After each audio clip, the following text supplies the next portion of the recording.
जय श्री कृष्णा। नमस्कार दोस्तों, स्पिरिचुअलिटी बाय सुमन चैनल पर आप सभी का स्वागत है। रासलीला, जिसके बारे में सिर्फ शब्द ने सुना है, भगवान श्री कृष्ण के अलावा वहाँ किसी और की उपस्थिति मान्य ही नहीं थी। मगर इसका हिस्सा बनने के लिए स्वयं महादेव भी अपने आप को रोक नहीं पाए थे। भगवान श्री कृष्ण के प्रेम में महादेव शिव जी ने भी गोपी का रूप धारण कर लिया था और शुद्ध बुद्ध होकर जमकर रासलीला रची थी। वहाँ उपस्थित सभी गोपियों के साथ मिलकर बांसुरी की तान पर जमकर थिरके, मगर श्री कृष्ण भगवान ने उन्हें पहचान लिया। और जब भगवान श्री कृष्ण ने उन्हें पहचान लिया, तब शिव के इस गोपी स्वरूप का भगवान श्री कृष्ण ने नाम रखा गोपीश्वर। भगवान श्री कृष्ण की लीलाओं से कोई भी अछूता नहीं रहा। सब उनकी लीलाओं को, उनकी रास रचनाओं को देखना चाहते हैं। इसलिए इनसे दूर महादेव स्वयं भोले शंकर भी नहीं रह सके। एक बार की बात है, भगवान श्री कृष्ण कन्हैया यमुना नदी के किनारे बांसुरी बजा रहे थे। रासलीला प्रारंभ करने की तैयारियां चल रही थी और भगवान श्री कृष्ण ने 6 मास की एक रात्रि करके मन्मथ का मान मर्दन करने के लिए महारास महालीला रचाई थी। जब भगवान श्री कृष्ण द्वारा महारास रचाया जा रहा था, तब भगवान शिव शंकर भोलेनाथ के कानों में भी महारास की गूंज गई।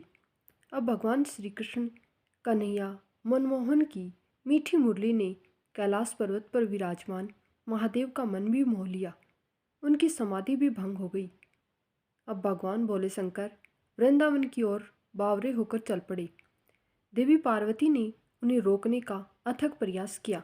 मान मनहार करके पार्वती थक गई, परंतु महादेव अपनी बात पर अड़े रहे और भगवान श्री कृष्ण के परम भक्त श्री आशुरी मुनि, देवी पार्वती, नंदी, श्री गणेश जी, श्री कार्तिकेय के साथ भगवान भोले शंकर के वृंदावन के वंशीवट पर आ गए।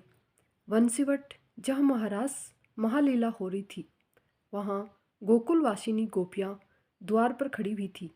पार्वती जी तो महारास में अंदर प्रवेश कर गई, परंतु द्वारपालिकाओं ने भगवान भोलेनाथ व श्री आशुरी मुनि को अंदर नहीं जाने दिया। कहने लगी, हे मुनियों, हे श्रेष्ठ जनों, भगवान श्री कृष्ण के अलावा कोई भी पुरुष इस एकांत महारास में प्रवेश नहीं कर सकता। उनकी बात सुनकर भगवान शिव कहने लगे, हे देवियों, हमें भी भगवान श्री राधा कृष्ण के दर्शनों की अभिलाषा है। अतः आप ही कोई उपाय हमें बताइए जिससे कि हम उनके दर्शनों से अभिभूत हो सके। तब ललिता नाम की गोपी कहने लगी, अगर आप इस महाराज को देखना चाहते हैं तो गोपी बन जाएं, महान सरोवर में स्नान करके गोपी का रूप धारण कर ले। गोपी का रूप धारण करके ही केवल महाराज में प्रवेश किया जा सकता है। बस फिर क्या था, भगवान भोलेनाथ अर्धनारीश्वर से पूर्ण नारी बन गए। यमुना जी में स्नान किया तो श्री यमुना जी ने उनका श्रृंगार कर दिया। सुंदर चूड़ी, बिंदी, नूपुर, काजल, ऊपर से एक हाथ का घूंघट भी भगवान भोलेनाथ ने कर लिया और साथ ही युगल मंत्र का उपदेश भगवान शिव के कानों में किया। प्रसन्न होकर गोपी वेश में भगवान शंकर महारास में प्रवेश कर गए। जब अंदर पहुँचे तो शिव मोहिनी वेश में मनमोहन की राजस्थली में गोपियों के मंडल में शामिल हो गए और अपने अतृप्त नेत्रों से भगवान श्री कृष्ण की मनमोहक छवि को निहारने लगे। उनकी सुंदर बांसुरी की धुन का पान करने लगे। नटवर वेशधारी श्री रास बिहारी, रासमयी श्री राधा जी और गोपियों को नृत्य व रास करते देखकर भगवान शिव स्वयं को रोक नहीं पाए। बस फिर क्या था, वे खुद भी नृत्य करने लगे। उधर मनमोहन भगवान श्री कृष्ण अपनी ही धुन में ऐसी बंसी बजाई कि भगवान शिव अपनी शुद्ध बुद्धि खो बैठे। अब धीरे धीरे बनवारी को सब कुछ जान लिया कि ये गोपी वेश में साक्षात भगवान भोले शंकर, देवों के देव महादेव स्वयं हैं। भगवान श्री कृष्ण ने भगवान शिव के साथ थोड़ी देर तक नाचते रहे। थोड़ी देर के बाद जब वे भगवान शिव के पास पहुँचे तो भगवान श्री कृष्ण कहने लगे, रास के बीच में थोड़ा हास परिहास तो हो जाए, इससे रास लीला का आनंद दोगुना हो जाएगा। और देखिए ना, कितनी देर से तुम गोपियाँ मेरे साथ नृत्य कर रही हो, लेकिन आपका चेहरा तो मैंने देखा ही नहीं, क्योंकि यहाँ पर कुछ गोपियाँ हैं जो कि घूंघट में हैं। और भगवान शिव जानते थे कि सबसे लंबा घूंघट तो उन्होंने ही कर रखा है। तब बाकी गोपियाँ कहने लगी, अरे प्यारे मोहन, आपसे क्या छुपा है, ये देख लो हमारा चेहरा। ऐसा कहकर कुछ गोपियों ने अपना घूंघट उलट दिया। उधर भगवान शिव ने जब ये बात सुनी तो भगवान भोले शंकर कहने लगे कि कन्हैया को रास के बीच में ये क्या सूझी है। अच्छा भला तो रास चल रहा था।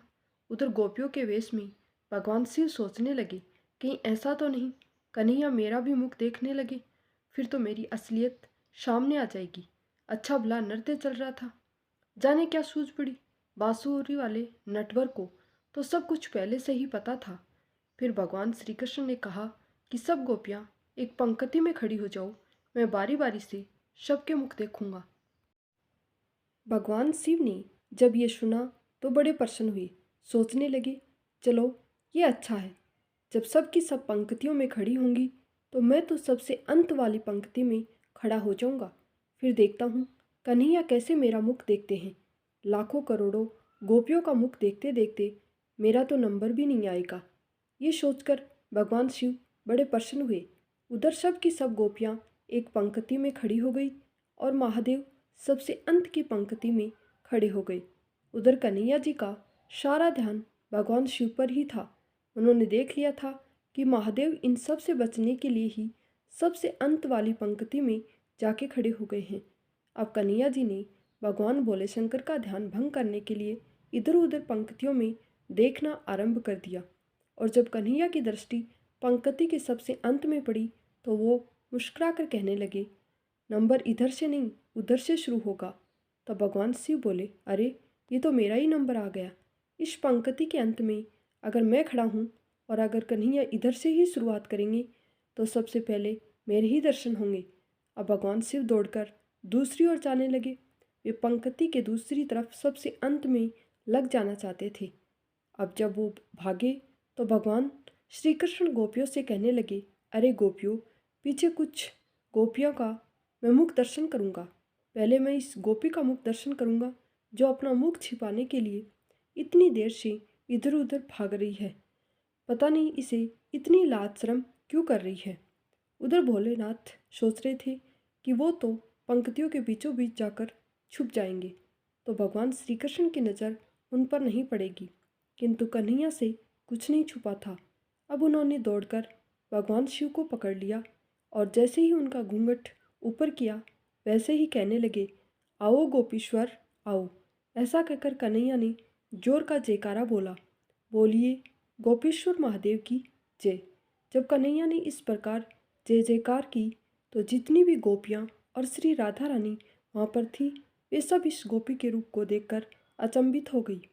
तब भगवान श्री कृष्ण कहने लगे, राधे ये कोई गोपी नहीं है, ये तो साक्षात भगवान शिव शंकर हैं और हमारे महाराज के दर्शन के लिए ही इन्होंने गोपी का रूप धारण किया है। तब राधा कृष्ण ने हंसते हुए भगवान शिव से पूछा, हे भगवान, आपने ये गोपी का वेश क्यों बनाया है। महादेव को जब बात या उपाय सूझा नहीं तो वे जान गए कि अब कन्हैया से कुछ भी छुपाना मुश्किल नहीं है। तब भगवान शंकर कहने लगे, प्रभु आपकी रासलीला प्रेम लीला देखने के लिए ही गोपी रूप धारण किया है। इस पर प्रसन्न होकर श्री कृष्ण राधा जी ने भगवान शिव से कोई वरदान मांगने के लिए कहा। तब भगवान शिव ने ये वरदान मांगा, हम चाहते हैं कि यहाँ वृंदावन में आप दोनों के चरण कमलों को हमारा भी वास हो और आप दोनों के चरण कमलों के बिना हम कहीं दूसरी जगह वास ही नहीं करना चाहते हैं। इसके बाद बहुत ही सुंदर अद्भुत महाराज हुआ। भगवान श्री कृष्ण ने इस महाराज में बहुत ही सुंदर नृत्य की प्रस्तुति दी और भगवान शिव ने किया महातांडव। इसका वर्णन अगर स्वयं माँ सरस्वती जी भी करना चाहें तो वे भी नहीं कर सकती। इस अद्भुत महाराज में खूब आनंद आया। भगवान श्री कृष्ण ने ब्रह्मा जी की एक रात्रि ले ली, लेकिन गोपियों इसे समझ ही नहीं पाई। केवल अपनी गोपियों के प्रेम के कारण ही भगवान श्री कृष्ण ने इस रात्रि को बढ़ाकर इतना बड़ा कर दिया कि इस रात्रि में रचाए जाने वाले रास को महाराज नाम दे दिया।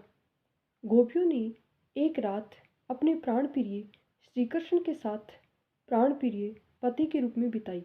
लेकिन ये कोई साधारण रात नहीं थी, ब्रह्मा जी की रात्रि थी जो लाखों वर्ष तक चलती रही थी। माना जाता है आज भी वृंदावन के निधि वन में श्री कृष्ण कन्हैया आज भी रात को रास रचाते हैं। भगवान श्री कृष्ण के लिए तो ये सब कुछ कर पाना संभव है, क्योंकि वो तो भगवान हैं।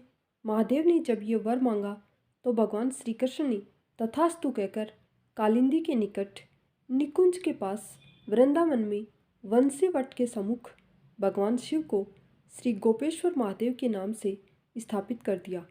और फिर श्री राधा कृष्ण और गोप गोपियों ने उनकी पूजा की।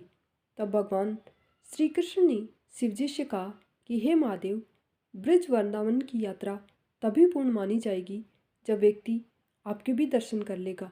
आपके यानी कि भगवान भोले शंकर, जो कि गोपेश्वर नाम से मंदिर में स्थापित हैं, उनके दर्शन किए बिना यात्रा अधूरी रहेगी।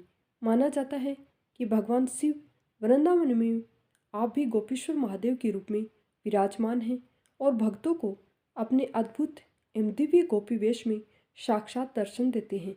और यहीं पर देवी पार्वती, भगवान श्री गणेश, नंदी और श्री कार्तिकेय के भी विराजित हैं। आज भी शाम के समय भगवान का गोपी वेश में दिव्य श्रृंगार किया जाता है। इस प्रकार आज भी वृंदावन का उतना ही महत्व है जितना भगवान श्री कृष्ण के समय में था। अगर आपको ये कहानी पसंद आई है तो आप चैनल को शेयर एंड सब्सक्राइब जरूर करें। धन्यवाद।